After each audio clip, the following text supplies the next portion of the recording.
আসসালামু আলাইকুম। Recipes by সারাস মম চ্যানেলে আপনাদের সবাইকে স্বাগত জানাচ্ছি আজকের এই নতুন রেসিপিটি দেখার জন্য। আজ আমি বানাবো খুবই মজাদার ইলিশ মাছের লেজ ভর্তা। আশা করি আপনাদের সবার ভালো লাগবে।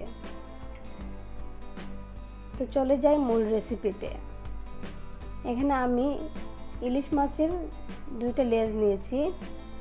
এখানে আমি লবণ হলুদ দিয়ে ইলিশ মাছের লেজটাকে মাখিয়ে নিয়েছি সরিষার তেল, পেঁয়াজ কুচি, 4-5টা শুকনো মরিচ। চুলায় একটি পাত্র বসিয়ে এর মধ্যে দিয়ে দেব সরিষার তেল।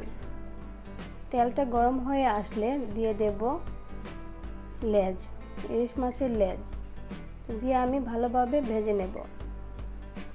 এখন আমি উল্টিয়ে নিচ্ছি।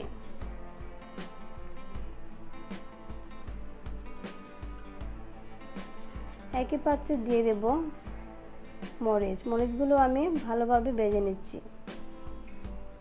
মাছটাকে আমি ভালোভাবে কাটা বেছে নিচ্ছি, কারণ ইলিশ মাছের লেজে কিন্তু অতিরিক্ত কাটা থাকে। তো আপনাদের কিন্তু খুবই ধৈর্য সহকারে কাটাগুলো ভালোভাবে বেছে নিতে হবে। আমার মাছগুলো বাছা হয়ে গিয়েছে। এখানে দিয়ে দিচ্ছি শুকনো মরিচটাকে আমি ভেজে নিয়েছি। আপনারা কিন্তু একই পদ্ধতিতে সব ধরনের মাছ দিয়ে এই ভর্তাটা বানিয়ে খেতে পারেন।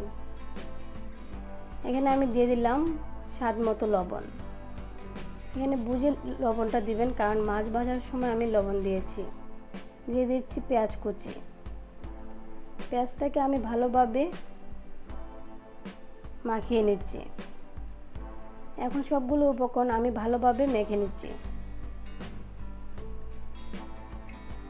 ভিডিওটি ভালো লাগলে অবশ্যই চ্যানেলটি সাবস্ক্রাইব করবেন এবং পাশে থাকা বেল আইকনটি অন করে আমার সাথেই থাকবেন।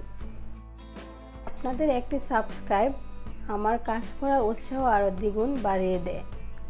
আমার ভর্তাটি মাখানো হয়ে গিয়েছে, এখন আমি পরিবেশন করব। আপনারা কিন্তু এই ভর্তাটি বাসায় ট্রাই করতে পারেন, আর কেমন হয়েছে অবশ্যই আমাকে কমেন্ট করে জানাবেন।